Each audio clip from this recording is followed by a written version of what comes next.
Let's begin. Hello students, welcome in Nath sir classes. तो आज हमारा क्लास 10th का जो चैप्टर है वो है एसिड बेसिस एंड सॉल्ट्स। हम लोग स्टार्ट करते हैं और आप सभी का वेलकम है नाथ सर क्लासेस में। तो आज का जो हमारा चैप्टर है वो है एसिड बेसिस एंड सॉल्ट्स। ये केमिस्ट्री का सेकंड चैप्टर है आपका क्लास 10th का। This is my whole introduction and हम लोग स्टार्ट करते हैं कि एसिड बेसिस एंड सॉल्ट्स क्या है। तो अभी आप लोगों को अब समझना है, क्या समझना है कि एसिड बेसिस एंड सॉल्ट्स जो अभी तक आपने पढ़े हुए हैं या क्लास 8th में था ये, या अभी जो आपको पढ़ना है वो एग्जैक्टली क्या चीज़ें हैं। तो देखो क्या है कि सबसे पहली चीज़ हो रही है एसिड की बात। तो अगर मैं आपको बताऊं कि आप अपनी नॉर्मल लाइफ में कई सारे एसिड्स को देखते हो, जैसे कि आपने अगर लेमन देखा है तो लेमन में क्या होता है, एसिड होता है। जैसे आपने अगर टोमेटो देखा है तो उसमें क्या होता है, एसिड होता है। ऑरेंज देखा है तो उसमें क्या होता है, एसिड होता है। मैंगो एसिड, तो एटसेट्रा। तो इन सब चीज़ों में क्या है, एसिड है। और इन सब चीज़ों में एक चीज़ अगर मैं बोलूँ कॉमन क्या है, तो वो है कि इनका जो टेस्ट है वो सॉरेन टेस्ट है, मतलब थोड़ा सा खट्टापन आपको इन सब चीज़ों में दिखेगा। ठीक है, तो आप यहां से एक चीज तो आप गैस कर सकते हो कि जो खट्टापन आ रहा है ये किसकी वजह से है, एसिड की वजह से है। ठीक है, बट ये एक डेफिनेशन नहीं है, बट आप एक मतलब जनरल एक आइडिया है कि जो एसिड्स होते हैं वो सॉलिन टेस्ट होते हैं, बट आप हर एसिड को टेस्ट करके नहीं देख सकते। क्यों? क्योंकि जो एसिड्स होते हैं वो कोरोसिव इन नेचर भी होते हैं। कोरोसिव का मतलब क्या हुआ, कोरोसिव नेचर मतलब कि किसी चीज को एक तरीके से कोरोड कर देना, मतलब खत्म कर देना, मतलब गला देना। ठीक है, तो कोरोसिव नेचर का भी होता है। तो आप हर एसिड को टेस्ट करके नहीं देख सकते। हाँ ये है कि जनरली जो आपके सब्सटेंसेस हैं, जो फ्रूट्स हैं या घरों में जो सब्सटेंसेस, जैसे मतलब आप कुछ भी अगर यूज कर रहे हैं, जैसे कर्ड है तो उसमें खट्टा है तो उसमें क्या होगा, एसिड होगा। ठीक है, बट हर एसिड को आप टेस्ट करके नहीं देख सकते। क्यों? क्योंकि वो कोरोसिव नेचर भी होता है उनका। ठीक है, अच्छा ऐसे ही जो बेसिस होते हैं, जो बेस होते हैं, ठीक है, उनके अंदर भी एक नेचर होता है, वो है बिटर। मतलब कि ये क्या होते हैं, कड़वे होते हैं।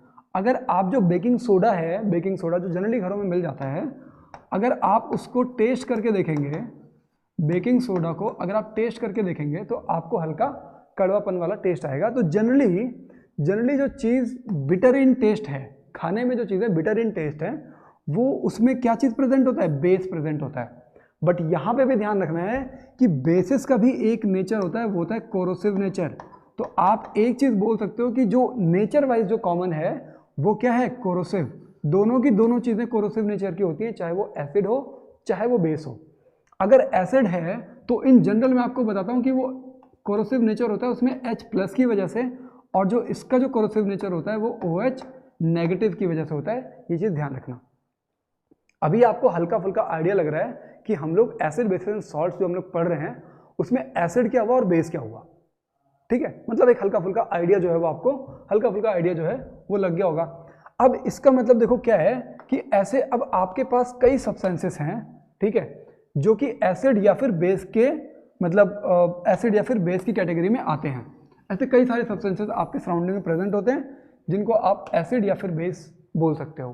ठीक है, आगे चैप्टर में हम लोग उन्हीं सब चीज़ों के बारे में पढ़ेंगे। ठीक है, बट उससे पहले हम लोग एक चीज़ के बारे में पढ़ते हैं और वो है आपका इंडिकेटर। क्या है ये इंडिकेटर, क्या है इंडिकेटर?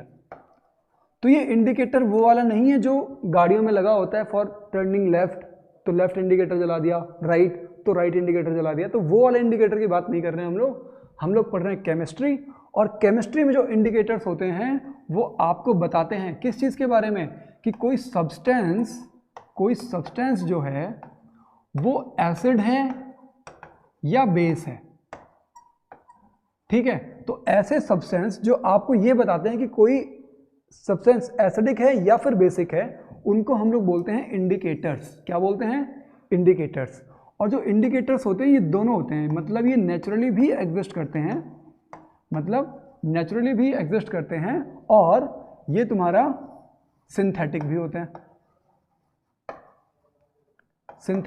हैं, समझ में आ रहा है कि आपके पास जो एसिड्स होते हैं वो नेचुरली भी एग्जिस्ट कर सकते हैं और सिंथेटिक भी हो सकते हैं। ठीक है, जैसे जो नेचुरल इंडिकेटर्स होते हैं उसमें आपका एक बहुत कॉमन जो है वो है लिटमस। ठीक है, अभी हम लोग आगे इसके बारे में बात करेंगे कि लिटमस होता क्या है, किस प्लांट से ड्राइव होता है। थैलोफाइटा एक प्लांट किंगडम होता है, उसके बारे में भी हम लोग आगे बात करेंगे। और जो सिंथेटिक है, सिंथेटिक का मतलब क्या हुआ, सिंथेटिक का मतलब हुआ मैन मेड। सिंथेटिक का मतलब हुआ मैन मेड। अब सिंथेटिक में जैसे तुम्हारा मिथाइल ऑरेंज हो गया, क्या मिथाइल ऑरेंज, या फिर जैसे फिनोल्फथलीन हो गया,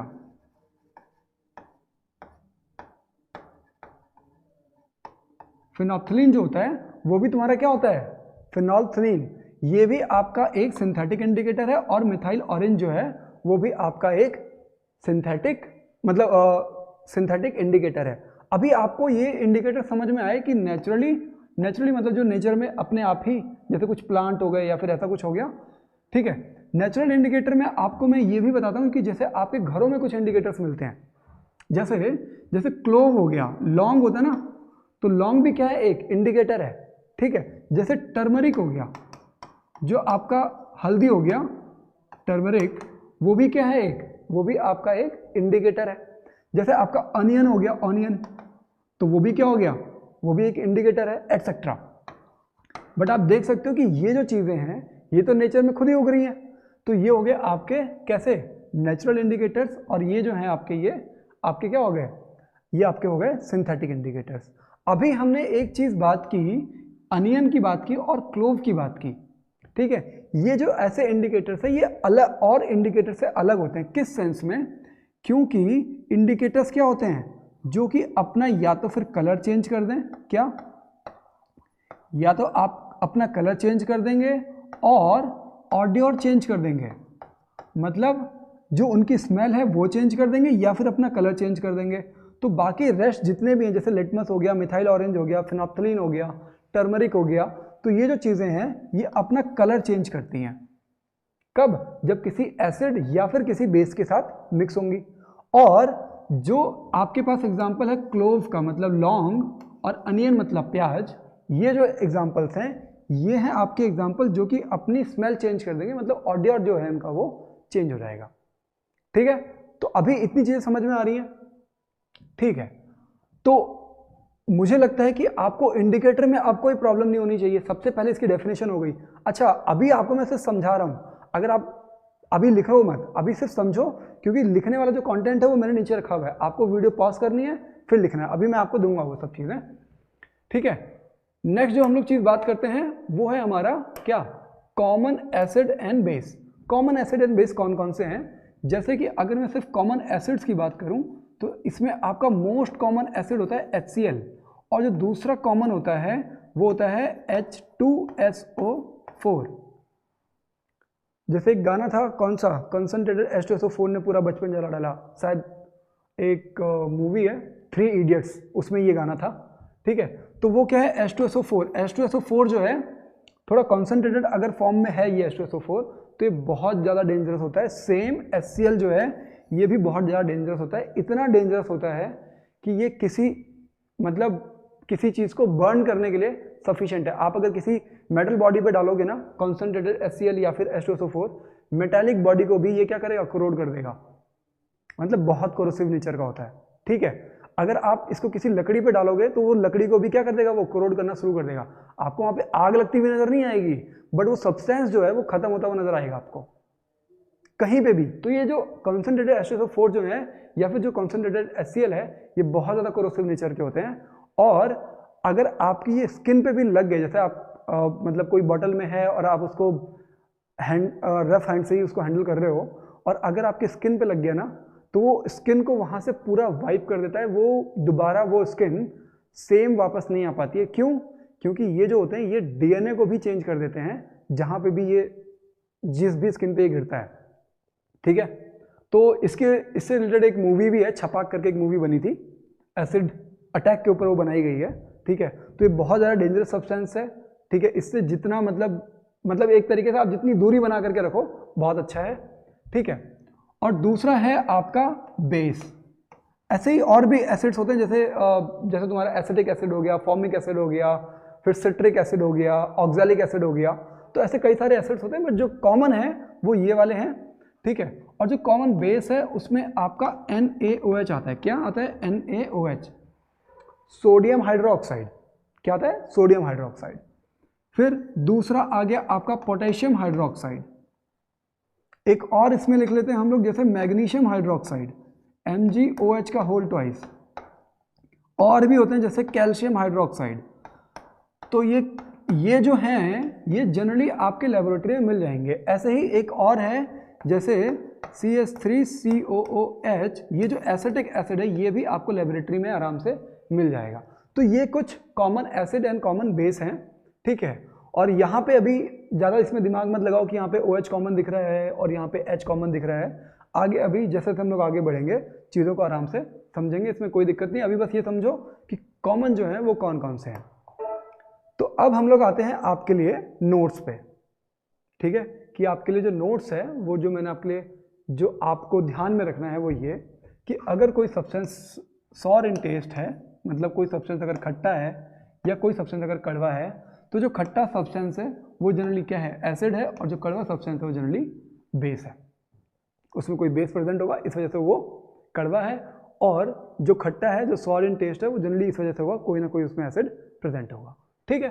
दूसरा है वाइल चूजिंग द रेमेडी। आपको पता है कि आपके लाइफ में जो भी मतलब जैसे प्रॉब्लम्स होती हैं, जैसे किसी को पेट में दर्द हो रहा है, ठीक है, या फिर किसी को मसल पेन हो रहा है, ठीक है, तो मतलब कोई भी, या फिर कोई दूसरी प्रॉब्लम हो गई, तो जनरली जब डॉक्टर्स आपको कोई मेडिसिन प्रिस्क्राइब करते हैं तो वो मतलब जैसे वो पहले ये देखते हैं कि कॉज क्या है। कॉज अगर कोई एसिड है तो आपको रेमेडी में कोई बेस दिया जाएगा।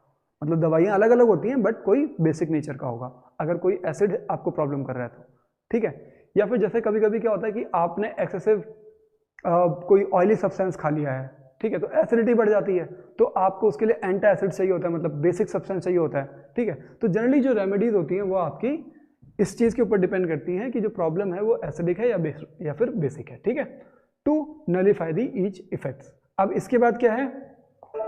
इंडिकेटर्स में हमने चीज़ों को हमने पढ़ लिया है इंडिकेटर्स में, ठीक है, कि इंडिकेटर्स क्या होते हैं वो चीज़ें हमने देख ली हैं, ठीक है। These indicators tells us whether a substance is acidic और basic by change in colour, ये चीज़ें मैंने आपको बता दी हैं। फिर नेचुरल इंडिकेटर्स क्या होते हैं वो हमने देख लिया है, ठीक है। सिंथेटिक इंडिकेटर्स क्या होते हैं वो भी हमने डिस्कस कर लिया है। फिर लिटमस सॉल्यूशन क्या होता है इसके बारे में हमने हल्का फुल्का बात किया।